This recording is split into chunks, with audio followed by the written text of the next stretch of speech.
Iya, bisa. Itu kan ini ya, hotspot gitu ya. Tes. Suara saya oke nggak ya? Cuma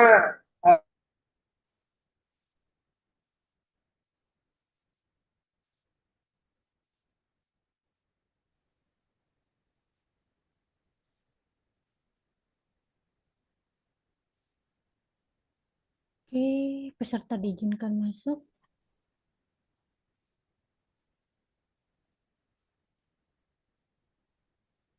Sorry, kenapa, Pak? Peserta saya izinkan masuk ya, Mas. Webinar kita mulai. Dengan start webinar. Oke. Oke.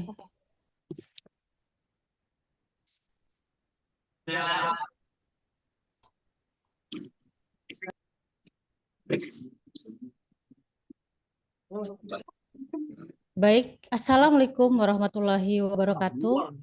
Selamat siang Bapak Ibu, perkenalkan saya Nurma, MC dalam kegiatan workshop siang kali ini.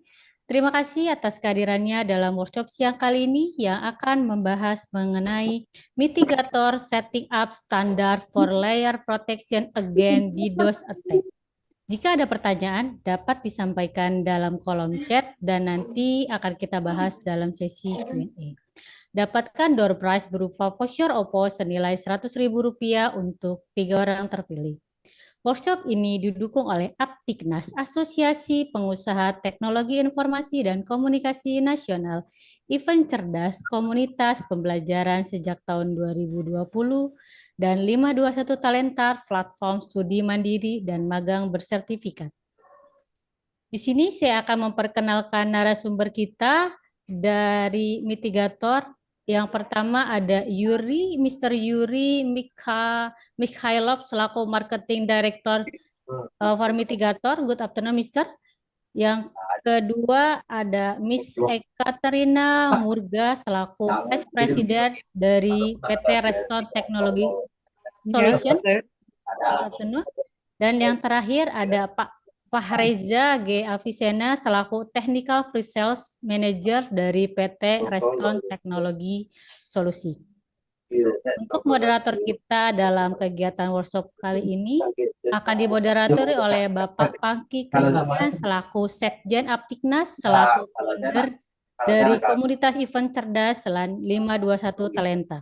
Untuk waktu dan screen-nya saya persilakan Pak Pangki. baik, terima kasih Mbak Nurma. Selamat siang semua teman-teman. Selamat kembali di kegiatan rutin kita di ini siang. Ini ada suara ya. Ada suara siapa nih Pak Tuding ya? Siapa nih? Suaranya boleh di-mute dulu. Oke. Ya baik, terima kasih teman-teman. Selamat bertemu kembali di kegiatan kita siang kali ini yang temanya juga tidak pasti tetap menarik ya, karena tema ini sebetulnya sangat real yang sering kali kita hadapi di dalam banyak perusahaan ya, instansi ini terkait dengan bagaimana melindungi terkait dengan attack gitu ya. Nah, DDoS attack ini memang menjadi satu hal yang mungkin cukup banyak kita rasakan terutama di Indonesia ya, karena ini menjadi concern ya, ini atau menjadi entry point bagaimana orang bisa masuk ke dalam jaringan, ke perangkat, ke software, ke server kita dengan mereka bisa dan juga terus melakukan penyerangan secara masif. Nah, ini yang denial of service ini yang nanti kita akan coba bahas, dan senang sekali karena siang hari ini kita sudah kedatangan narasumber yang luar biasa. Kita akan mendengarkan solusi dan produk langsung dari Mr. Yuri Mikhailov, dari Marketing Director dari Mitigator. Thank you Yuri for your time. Dan juga tentu ada anggota Aptiknas,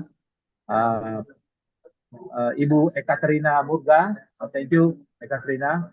Dan juga Pak Reza yang selalu mendukung berbagai kegiatan Aptiknas ya. Meskipun hari ini lagi ada juga pameran di J Expo ya, tapi teman-teman dari restoran ini juga bisa hadir di dalam kegiatan webinar kita. Terima kasih sekali. Saya langsung saja hand over to Ekaterina first. You want to explain something or the Yuri first? Yes, just a little bit, a Yeah, very short go ahead. introduction. So thank you very much. Welcome everybody to our webinar. So today we are presenting a new solution, which is anti-DDoS solution. So I would just tell a little word about the Redstone. So Peterstone Tech Solutions is Indonesian company which is specializing primarily on cybersecurity.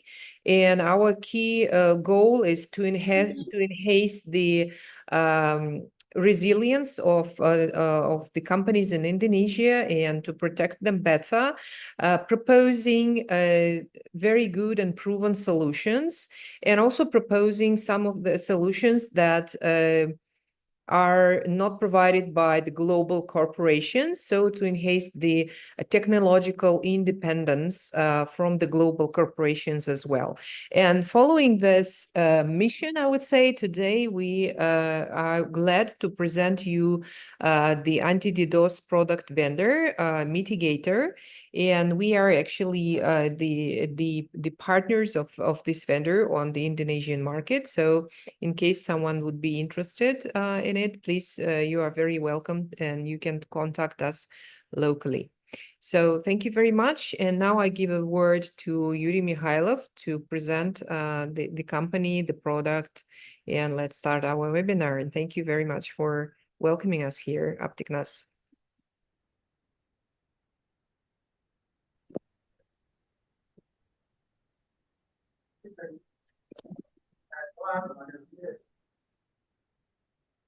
Sorry, Yuri, you're still muted. Oh my God. Okay. It's all right now, yes.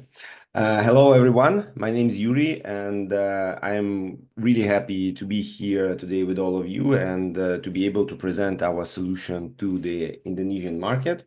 So let's not waste breath, and let's begin with the presentation, which is called Setting Up Standards for Layered Protection Against DDoS Attacks. So a little bit about the structure of our talk. I'll spend some time with the introduction, then explain the basics of the DDoS protection, dive a little bit into our ecosystem, explain a little bit of scenarios of usage, then talk about how we make deals and in general about the deal cycle, and then we will get to the Q&A where you could address me and my colleagues' questions. Actually, my colleagues are already in the chat, so if you will have any kind of questions while I will be presenting our product, you can address them in the chat. All right, let's begin with the basics. So I'm pretty sure most of you are aware what DDoS attacks are, but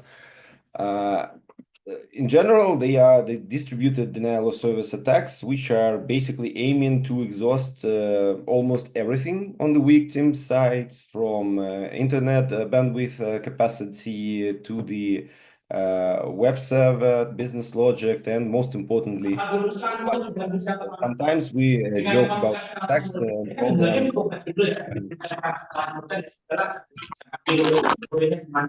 is breaking into.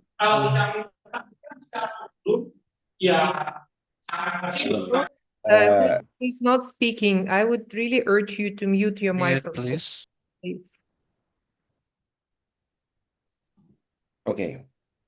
Sometimes we call these attacks on the wallets, because that's exactly what they are. But several characteristics, most important characteristics that I can give to DDoS attacks is that they are distributed, they are typically massive, they are targeted, and they are very malicious. So what are the risks of DDoS attacks? First of all, complete or partial disruption of business processes.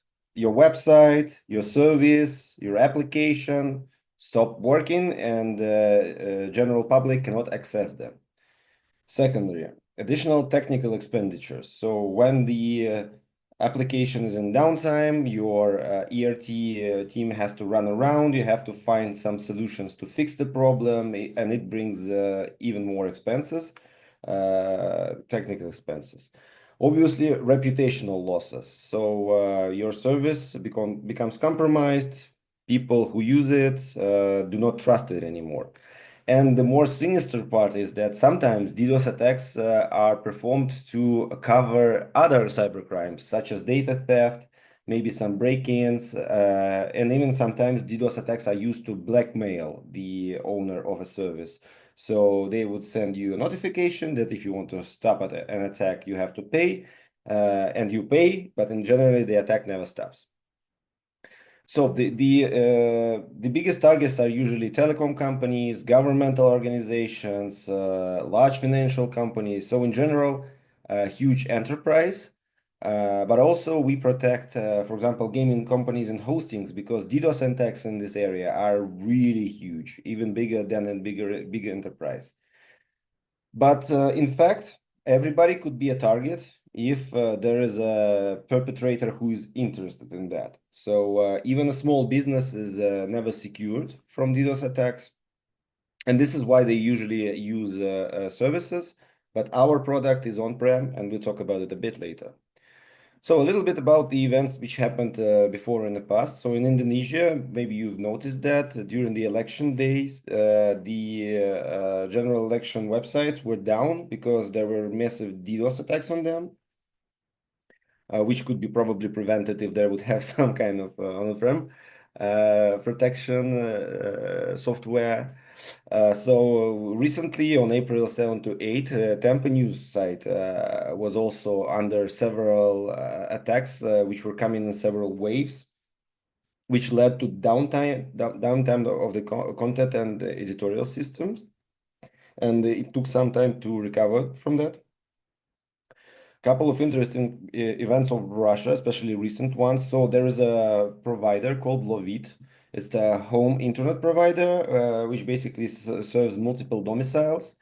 And they were under the huge, well, not huge by their measures, the big DDoS attack, which reached a peak capacity of 65 gigs, which is not big, for example, for a massive provider, but for a local one, it's a big attack. And basically all of their services, which were conveniently used by the residents, such as, I don't know, opening the gates and entrance to the residents, were down, and the people couldn't get back home. So sometimes it's not even affecting the businesses is, but also the lives of the regular folks. For example, the attack on Megaphone, one of the 3 major ISPs in Russia with massive client base, like millions of users, also was under attack, and the users couldn't afford basic convenient things like banking or e-commerce. So in general, DDoS attacks are very, very dangerous if left unchecked. And if left unchecked for days, they could bring millions and millions of damage in dollars and reputation. So in general, we can separate 2 major processes in DDoS. It's the detection and mitigation. Each of them has its own methods, settings, criteria of readiness and education, automation, and efficiency. When it comes to detection, it's important to understand that false positive doesn't necessarily mean that the protected service will have some negative impact. And the false negative at the same time allows attack to be successful. When it comes to mitigation, it's important to understand that mitigation doesn't have to filter the entire attack traffic. It just has to be filtered down to the acceptable layer, so the protected service would remain functional. And in my opinion, the most important part is that the mitigation process should not affect legitimate traffic. That's like mandatory thing. Otherwise, I don't know why we're doing this. So let's talk a little bit about us. Our company is doing all of this since 2008. In about 2010, we built our own scrubbing center for the needs of anti-DDoS. And in 2015, we launched our own on-prem product, Mitigator. Since then, 9 out of 10 largest banks in Russia use it to protect their critical infrastructure, as well as governmental organizations, large ISPs, and so on. We are now present on 5 continents in 7 countries and have more than 70 installations. We have a flexible development cycle. release new updates once every 2 months and work in the weekly sprints. So we are kind of well adjusted to the needs of the new markets, to new clients, and quickly release new feature requests. Now, this is an important slide. This is the layered protection the way we see it. As you can see, there is an on-premises layer where mitigator resides, but it can also be present on the upper layers of protection and the lower layers of protection. In general, mitigator is a kind of command center for the entirety of the anti-DDoS protection system. It interacts with the upper layers such as ASPs and the lower layers such as web application firewalls. Also, you can see on this scheme one unusual part, which is called NDDS on the left. I will talk about it a little bit later. But in general, our ideology is that protection has to be layered. If you want to effectively protect against the DDoS attack, all of the layers have to interact between each other. And it is best to filter the attack on the left. So going from MSSPs, AISPs to on-prem and other layers. Over the past 4 years, no, not really 4 years, 3 years, we've noticed massive spikes in DDoS attacks in Russia. If you're aware of news and the political situations, you know why that happens. So basically, our country is now under the biggest amounts of attacks that we've ever possibly had. And we've had quite a lot of observation on what had changed with DDoS attacks. And why protection from MSSPs and internet service providers is usually or could be insufficient. First of all, MSSPs and ISP could be attacked on the last mile, which could be potentially prevented if they would be using the on-prem software. There is a lack of protection for specialized services, and they mostly specialize on protection for HTTP, HTTPS, DNS, use basic methods of TCP protection for the other applications, and the UDP protection is typically lackluster. And ISPs, they mostly protect from volumetric attack and have just basic mechanism of HTTP, HTTPS, DNS, SIP protocols protection, and other applications are protected on TCP and UDP layers. Also, they normally have poor protection profiles. The constantly active protection is quite limited because the routes are suboptimal and the load is increased. And in general, what is most important, the user has minimum capabilities to adjust their protection at MSSP or ISP. Sometimes they just have some kind of like a visual graphs in the flow. Sometimes a little bit of toggle or disable protection, but in general, you cannot fine-tune your protection. What else have we changed? And that was an important part. The emergency services of the companies were overloaded with requests and were not ready for such attacks. Latency and losses increase due to the extreme loads on filtering resources. The costs risen because the ISPs increased the expenses on bandwidth. And we've noticed that GeoIP blocking was really not efficient because it was like nuking the entire region and killing the possibly legitimate traffic which was supposed to be having access to the protected services. Now, a little bit regarding the protection setup, and the checklist when you prepare your DDoS protection. First of all, know your services and people, increase your observability, and improve your skills. And obviously, in the end, automate everything because nobody canceled the human error. When it comes to technology, so the internet links should be protected via ISP Scrubber Center. The right sizing should be used for border appliances like routers, firewalls, and so on. The C and P devices should be properly set up and interacting between each other, like by cloud signaling, BGPs, and whatever. The granular protection should be implemented. And the on-prem protection should be integrated with protection on ISP side and client side, as well as NGIF firewalls and next-gen firewalls. How to evade common mistakes while setting up the protection and improving and to improve the processes.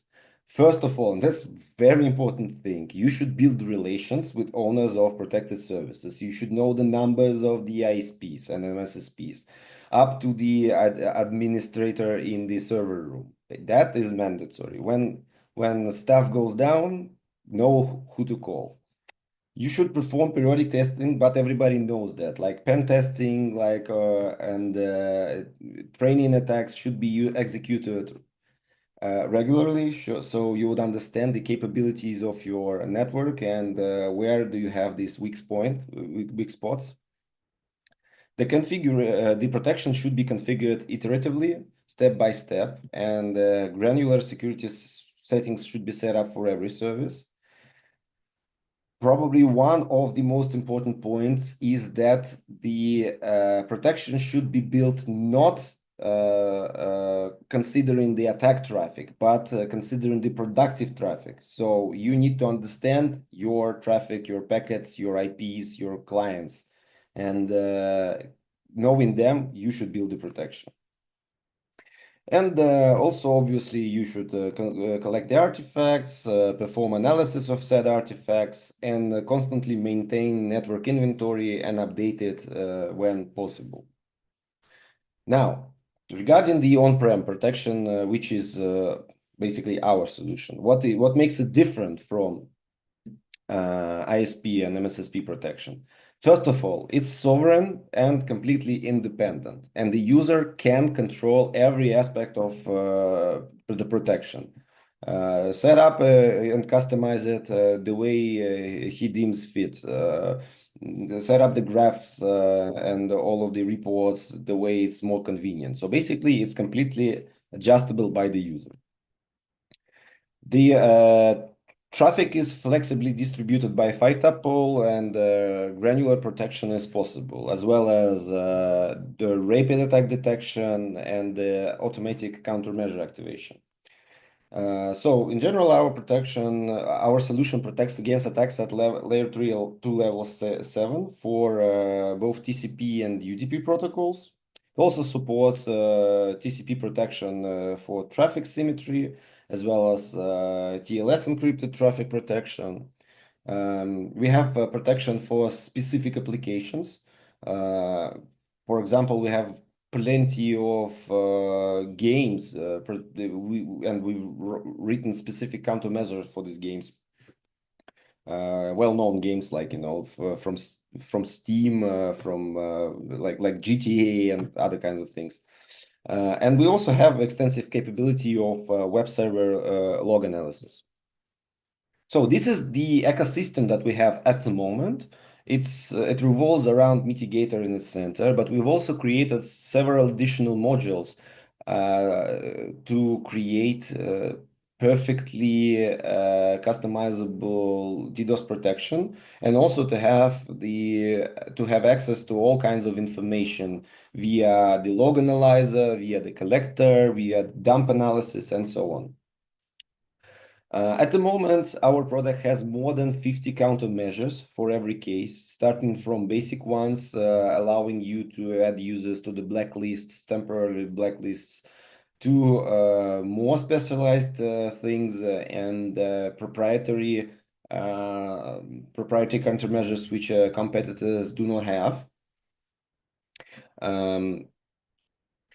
A little bit about the modules that we have. So we have our own collector, which is basically a functional blog designed to collect telemetry via NetFlow.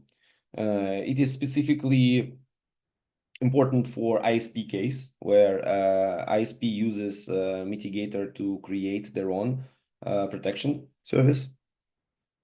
We have our own log analyzer, which is basically protecting HTTP and HTTPS and analyzes data via syslog.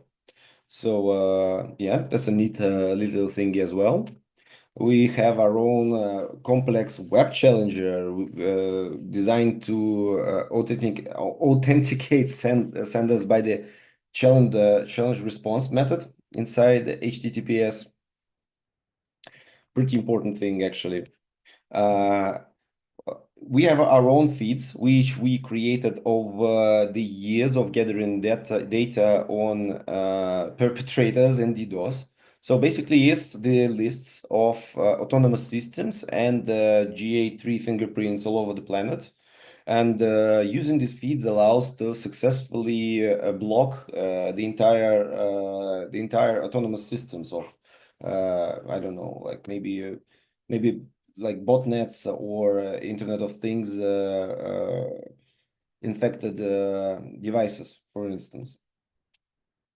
Also, we have our own traffic dump analysis service designed to identify patterns. We are constantly improving this one recently and became a very useful instrument to analyze the lists of IP addresses, GA3 fingerprints, and so on. In general, all of these products are designed to perform one singular goal: to protect against DDoS attacks. These are sub-modules. Some of them are licensed separately, but all of them revolve around the core product, which is Mitigator on-prem. Now, Mitigator can be deployed on almost any kind of network. Doesn't require specific devices, such as like accelerators. It runs on the common server hardware and does not affect the legitimate traffic. It can be deployed in the simpler ways and the common ways like inline, on a stick, like common LAN. But it also can be deployed as a L2 transparent device, basically like a router, or not a router, but what's it called? Whatever, network transparent device, and L3 like router. A virtual wire, Yuri. Yes. Actually, like a virtual wire. Yeah, like a virtual wire. Yes, my friend helps me here, and also like an L3 router. This is the more complex deployment scheme. Namely, it's an ISP case in asymmetric traffic and on-demand always on setup, with L3 in line and BGP announcements to the neighboring devices. So the licensing model is, I would say, not rather simple, but you can understand it quite well. It's the either term limited or perpetual. So term limited is like monthly, yearly, whatever, and perpetual is basically the lifetime license. When the user gets access to the updates of the software throughout the lifetime usage of it. It would not turn into a brick if the license is canceled or stopped. It will just stop getting updates and still work, which is important specifically for the sovereign protection. Additionally, the number of clusters, number of instances in the cluster is licensed, as well as usage of reputational lists, and also the collector flow. The important thing is that the user can get a license for, let's say, 10 gigs and cut it into the smaller mitigator to be used as a protection service. So if the user has their own data center capable of, well, several gigs of bandwidth.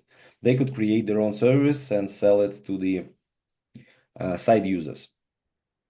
So in Russia, we deliver Mitigator in two ways. It's either a software or pre-assembled appliance, which the user then just plugs in the server rack and then it runs on.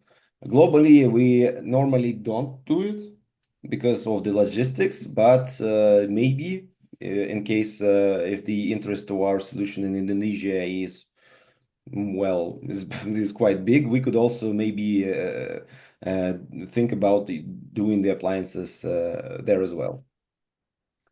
Deal cycle is pretty straightforward. We start with the pre-sale sessions where we analyze the requirements of the customer, show the benefits, negotiate the commercial and non-commercial aspects of the deal. Then we prepare for the pilot test, set up the bench. Then we set up the pilot tests, run some practical tests, and educate on the operational principles.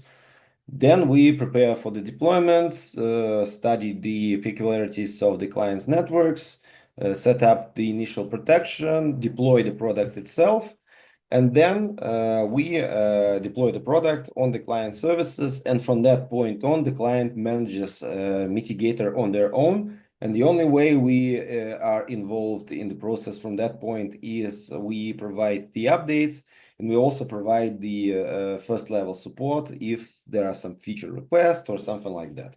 There would be also like the second point, which is the professional services, which we are now also developing and bringing to the new markets. It's basically providing the dedicated engineers to evaluate the network and assist in additional fine-tuning of Mitigator. But that is usually discussed separately and as a case-by-case situation. Well, I think that's about it. I don't know if I'm running. Oh yeah, I think I'm good on time. That's basically everything I wanted to tell you from our perspective regarding the DDoS attacks and about our solution. If you have any questions, you can address them now and also you can visit the website on the screen. And there are two links. Mitigator Global is our main website. It's completely translated in English. And Docs Mitigator contains the entire database about the product. It's more technically specific, so you can find information about deployment, about specific countermeasures. And if you want to, get a little bit under the hood, you can go there and check it out. But that would be all from me. And thank you for your attention. Okay, good. Thank you, Yuri, for the presentation. I will guide for some questions that I already got from the chat. Yeah. Number one is from Pak Jajang Moratelindo. Pak Jajang is working at the telecommunication company.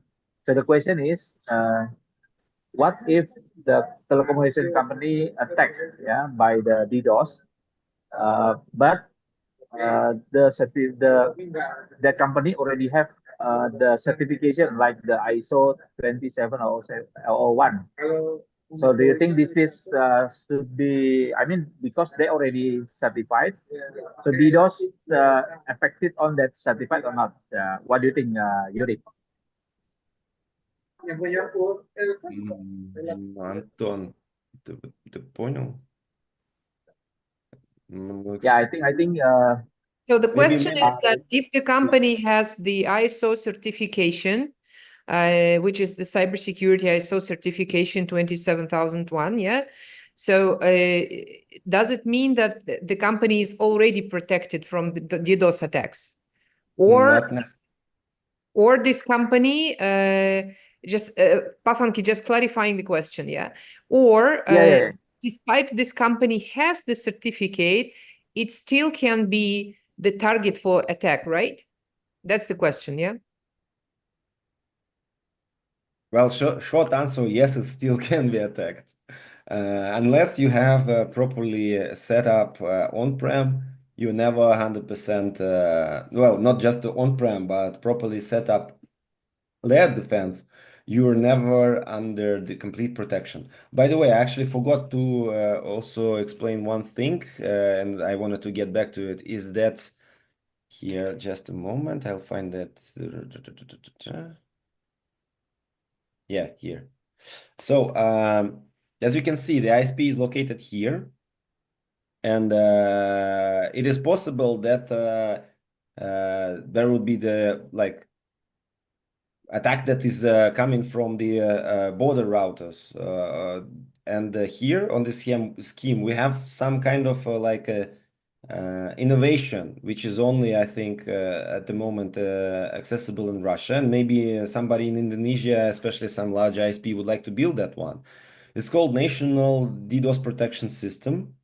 And it basically accepts the filtering requests from the clients on the national border connections. So besides the protection from MSSPs and ISPs and on-prem, there's also an additional layer created by the government, which is basically right now, I think, accessible for free. And it also uses our solution inside of it. So if there would be a thing like this in Indonesia, then maybe you wouldn't have to at a certain point. Well, I mean, you definitely have to have your own protection, but that thing might help a little bit. So yeah. So answering Yeah. the questions shortly. So when you hold a certification, once you have done the certification, your company is still living and is still implementing solutions, changing the software. So there is real life happening. So that is why at a certain point, your protection can be weakened and you can still be affected by the attack. So the short answer is that the certification doesn't save from not being a target for attack, and it doesn't save from attack. The certification is just a proof that at this moment, at this point of time, you have done everything in the right way. But further on, you need to develop your cybersecurity protection anyway. So if we talk about DDoS attacks, the number of these attacks is just increasing. And the aim of this attack is not only to lay down the service, but also it can be asking for ransom, blackmailing, whatever. So that is why our goal here is to propose the solution, quite innovative solution that can assure the good protection from that. So the short answer that ISO doesn't guarantee that you will not be affected by DDoS attack. Yeah, and ISO is, I mean, it has quite a few points to it, and if some of the points are not properly executed, then you might be vulnerable. So the best course of action normally is just to create your own. I mean, you need to understand that the on-prem solutions are quite technically heavy, so you have to have your own team that manages them. You have to have understanding of the network capabilities. If you have a smaller business and you do not perceive yourself as a target of attacks, then you can go with the service, and it probably should be fine.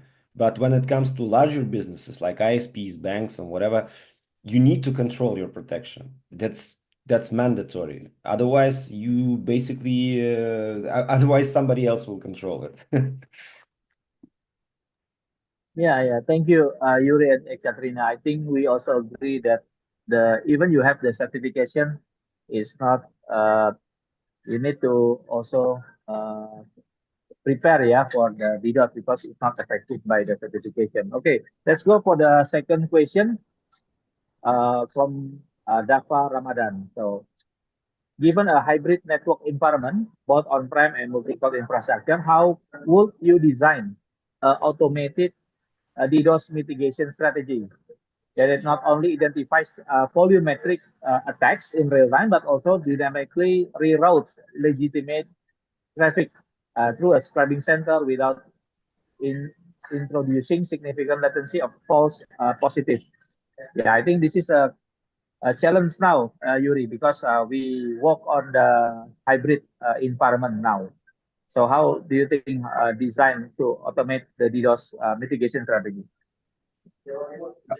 So, if I understand you correctly, how to automate the DDoS mitigation in a Both hybrid environment, on-prem hybrid and on cloud. on-prem and on cloud? Yes. I think maybe my colleague Anton would better answer to this question because I Okay. think that once. Anton, could you? Okay, go Yes, ahead, I try to answer. Hello, everybody. Formally, when we talk about a hybrid environment, it's two main points that all cloud infrastructure, you should protect via the MSSP or ISP services. But then you talk about your own infrastructure, your own internet edge, your own internet perimeter. Of course, you be able to protect it via on-prem solution to have a more granular control. That's the main thing. And of course, when we talk about a layered protection with a couple of layers, if you have part of your resources on the internet side, on the clouds, you protect it by uplinks, by upper layers. And then you protect your resources in your own data centers. You protect it with upper layers or and also with on-prem solution. That's the main point.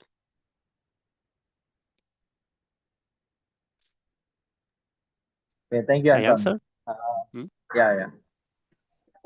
So, Dava Ramadan, is it answer your question, right? You can back on chat, yeah, to reply the answer. Okay, the next is from Pak Aji Barata. How to distinguish if there is a DDoS attack or not, and how to stop it if it's really a DDoS attack? Yuri or Oh, Anton? I also answer on this question. There are some main points to check, is it DDoS or not? And of course, first of all, you should have a high quality monitoring system on your infrastructure. I mean monitoring like technical resources monitoring and like queues and application monitoring. Then you try to understand, is it really DDoS or maybe it's a rush hour on your weekends or maybe some holidays or so on. You should know what is normal threshold for your traffic and what is the spikes and how normal is spikes. In terms of DDoS, we have a few main things what we should control. It's number of packets or megabits per second on your resource, as a number of requests per your resource, number of use of the links, the paths of your application of your resource, and of course it's network capability, network.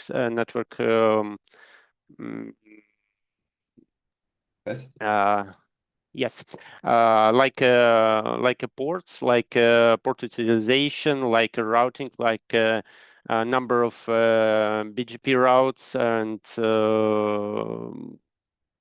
all of this, and also the one of the main thing. Then you try to understand, is it DDoS or not, is to have full observability of your services. Okay, I think the next question are also similar. Let we go for another question. Is if the DDoS attack need to take need to do some takedown from the provider.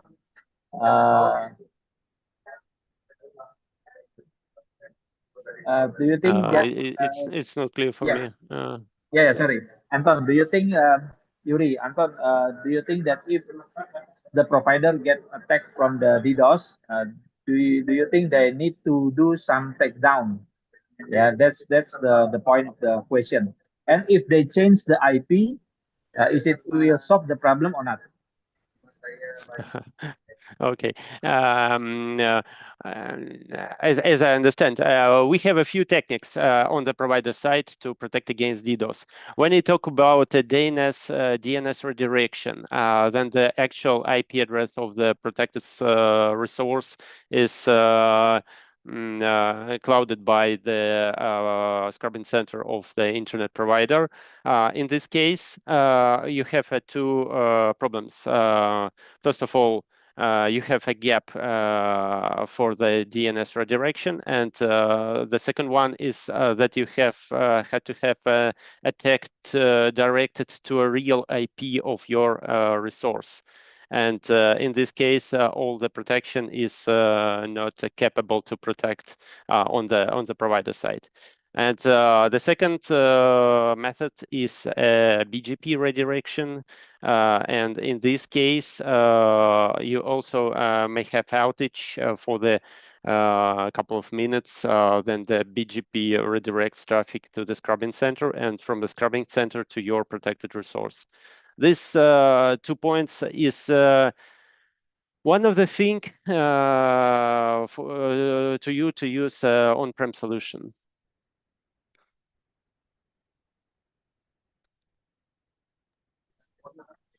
Okay, let's see from another question here from Danar Kristiawan. Does this product Mitigator support automated response to DDoS threats or attacks through API or integration with CM or SOAR platform for real-time security orchestration? Okay, it's clear. Thank you for your question. Yes, of course, we have automation, and we have one main thing is auto mitigation and automation in terms of when the countermeasure starts to block traffic and then a countermeasure goes to sleep. This is our very main point, very main part of a product. A huge amount of the settings to automate the protection. And as Yuri said at the start of this session, we try to not to block the legitimate traffic. And if you have no attack at the moment, your protection should sleep in a moment, not to affect the legitimate traffic. And in a case of the few DDoS signals, they go and wake up by part. If you have a huge DDoS, it's wake up in a full. Okay, and about integration with CMs or SOAR, so on. We have a syslog integration, of course. We have our own subsystem for the incidents, which can be integrated with the IRP system on the client side. And we have the drop syslog. It's a very huge amount of события. Events. Of your events. Yes, yeah. So like Thank event you. Thank you. It's a very huge amount of events, but in the banking cases where the bank should know that each packet which was dropped by the protection, in this case, we can provide you a full drop syslog in our solution. On each dropped packets, we send a drop message via syslog. And of course, if you have big data on your site, like a data lake, like some large SIEM systems, you can collect all this data and correlate it and doing all that you want. Next. Yeah. I think there are some more technical questions, yeah, but I think this is more interesting. For example, we got question about this from JJ. Currently, they use Mikrotik and firewall Hillstone and managed switch. Is it enough? Because they have DDoS attacks, so many DDoS attacks. The ISP without firewall, they got the many attacker until got the ransomware. So if in order to make it more secure on on-premise server, how this solution can help? Yuri or Okay, it's clear. It's clear. Okay, first of all, firewall. Sorry, just a moment. We had an epidemic of microtics here at some point. I don't remember exactly how big was the botnet, but the microtics were compromised and used in the DDoS attacks. That was a point. But yeah, please go on, Anton. Microtik here also quite popular here, by the way. Also, microtics. Yes, but it should be patched on the latest firmware and our software, not to be a part of a botnet. You know, first of all, firewall is a stateful device. It has a connection table. It has memory resources or CPU resources which can be exhausted by DDoS. Specialized anti-DDoS solution in main cases is not a stateful device, is stateless, and a mitigator also stateless device. Mitigator has no any connection table, and that's why it cannot be exhausted. This is very main point. But we also can stay on the symmetry of traffic, TCP symmetry or asymmetry. It's a different. And how we can help you if you have a MikroTik and a firewall on the client side. You have a anti-DDoS protection from your ISP or not in this case? I don't know. If you have ISP protection to protect your link, your upstream, not to be overwhelmed by DDoS, it's a half of a deal. But the second half of the deal is to provide your resource observability to internet and not to block the legitimate traffic.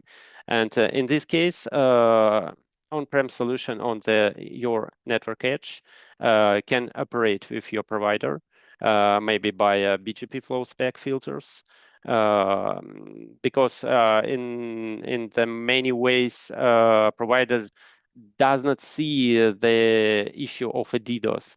It cannot control the DDoS attack traffic and clear them. And if you use a BGP flow spec, you can signalize to your provider side, and you can describe the type of attack for your provider to protect against them. And on our hand, you can you can make integration with your firewall maybe, and if you have a blacklisting on your firewall or web application firewall is in this case is the best if you have WAF. And if you have blacklist on the website, you can download it to Mitigator to block the DDoS not on the WAF, which is also a stateful device, but on the Mitigator. There is cheaper to block the attack traffic. I finish. Okay, I think this is another technical question, yeah. Okay. Is it work the same like a Stormwall that use the peering IP transit? If yes, it should be the direct peering, or it can be via tunnel. For example, using the IP tunnel or GE tunnel. And then about the cost, they will charge on the clean traffic or the total bandwidth DDoS that has been protected. What do you think, Anton or Yuri?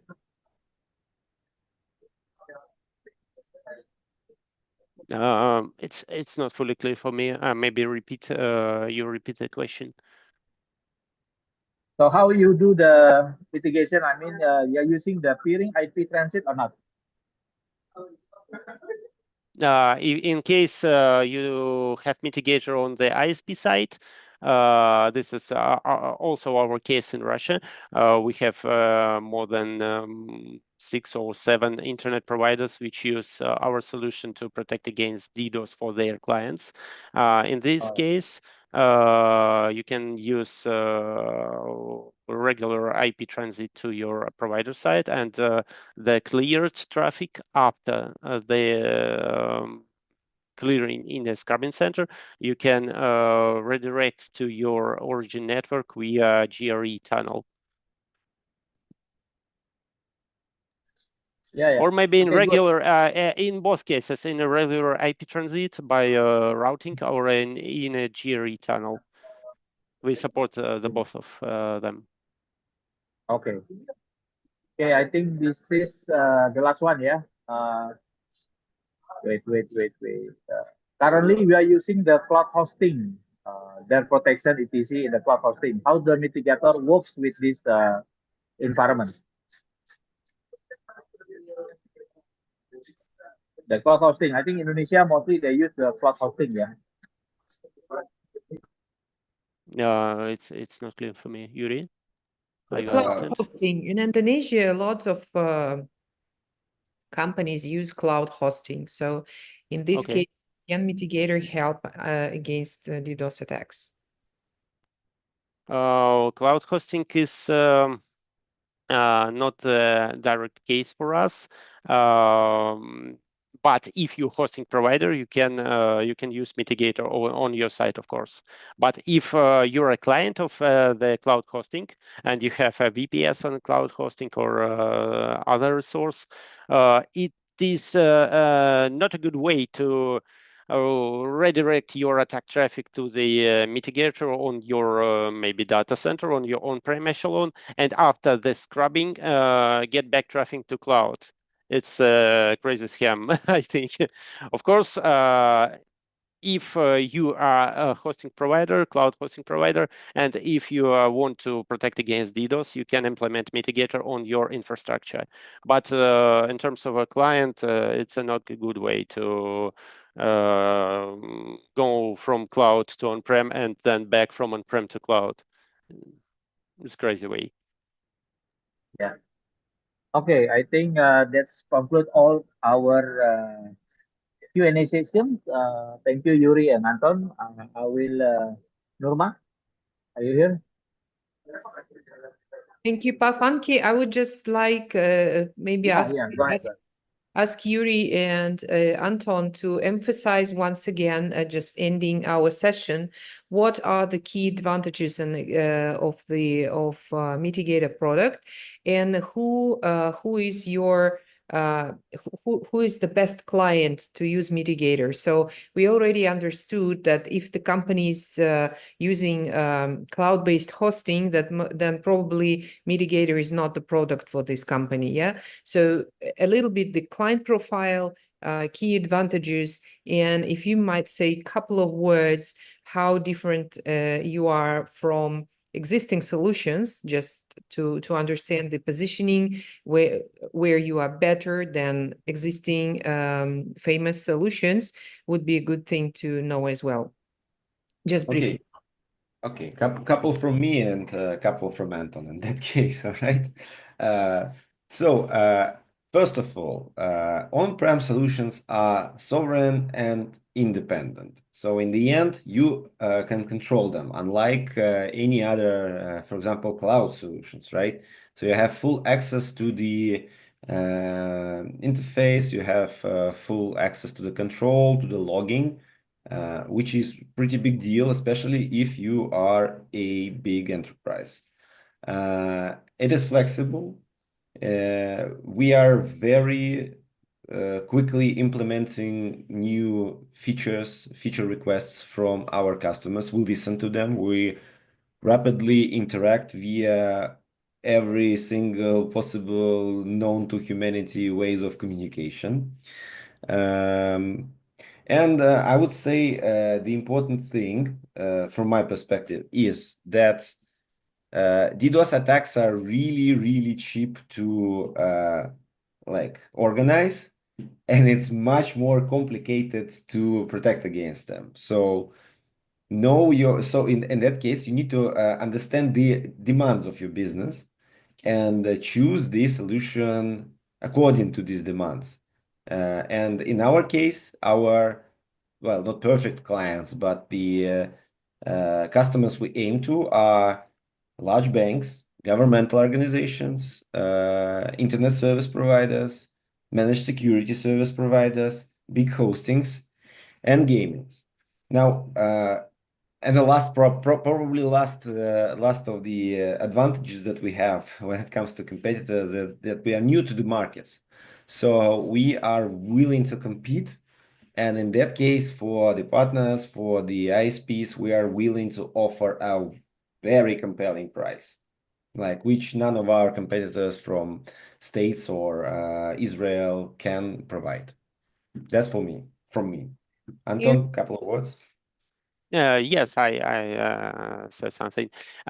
You should understand that the global scrubbing service like Cloudflare, is not our direct competitor. You should direct your cloud protection to that guys, like a Cloudflare, like our cloud services. But if you want to protect your organization in your own data centers, if you have a huge amount of resources, your web services, web applications, you have your own autonomous systems in your data centers, and you have and you want to protect them, the mitigator is your case. And our direct competitors like Netscout Arbor and Radware, who not a cloud solutions, or not only the cloud solutions, but on-prem solutions. And in our case, if you want to create the protection system, maybe nationwide, maybe regional, maybe for your ISP or MSSP in Indonesia, you can build it with Mitigator. It's the second point. Thank you. Yeah, thank you, Yuri and Anton. Ekaterina, you want to add something? Yes, I would like just to add that even though the guys say that they're new to the market, but still it's already years of business, that the product is sufficient enough to provide protection up to the country level. However, it doesn't mean that only big companies can use it, because the price tag is affordable, not sacrificing the quality. Okay, so.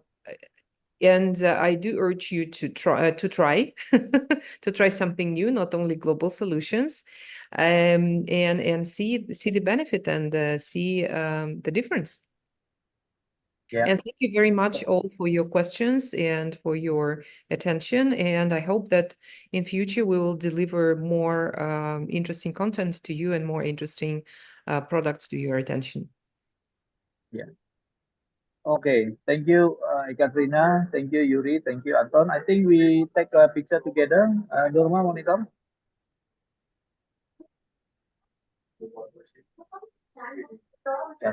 Norma, monitor. Iya, Pak, ya. Terdengar suara saya, Pak? Ya. Ya, oke. Oke, baik. Thank you, Miss Yuri dan Pak Wangki sudah dalam workshop siang kali ini. Baik, Bapak Ibu, kita akan foto bersama-sama terlebih dahulu. Mohon untuk dapat menyalakan kameranya.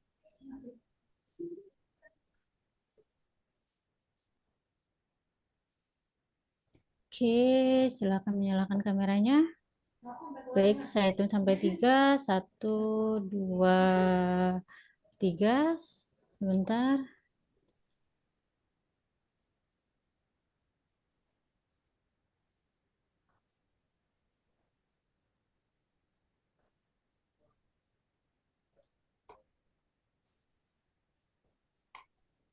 Oke, sebentar. Agak error sebentar.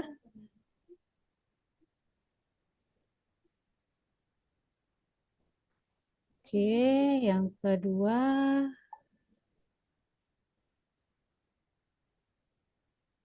Dan yang ketiga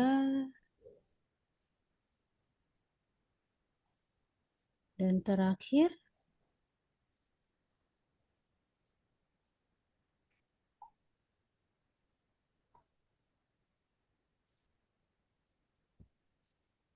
Baik, saya akan mengumumkan 3 orang terpilih pemenang voucher OVO. Yang pertama itu ada Pak Danar Kristiawan. Ada Pak Danar Kristiawan?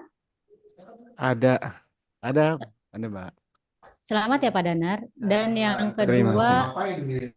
Pak Kuku. Ada Pak Kuku? Pak Kuku. Dan yang terakhir Pak M. Dava Ramadan. Ada Pak M. Dava Ramadan? Ada Kuku. Ya, selamat ya Pak Dava dan Pak Kuku. Selamat kepada 3 orang terpilih pemenang voucher OVO. Nanti akan kami hubungi setelah acara ini selesai. Terima kasih Bapak Ibu atas partisipasinya dalam workshop siang kali ini. Terima kasih Pak Pangki, thank you Ekaterina, thank you Rui, thank you Mas Reja. Sampai bertemu di workshop kita selanjutnya. Wabillahi taufiq wal hidayah. Wassalamualaikum warahmatullahi wabarakatuh. Terima kasih semuanya. Sampai jumpa. Ya, makasih. Waalaikumsalam. Tanggung jawab kita apa aja.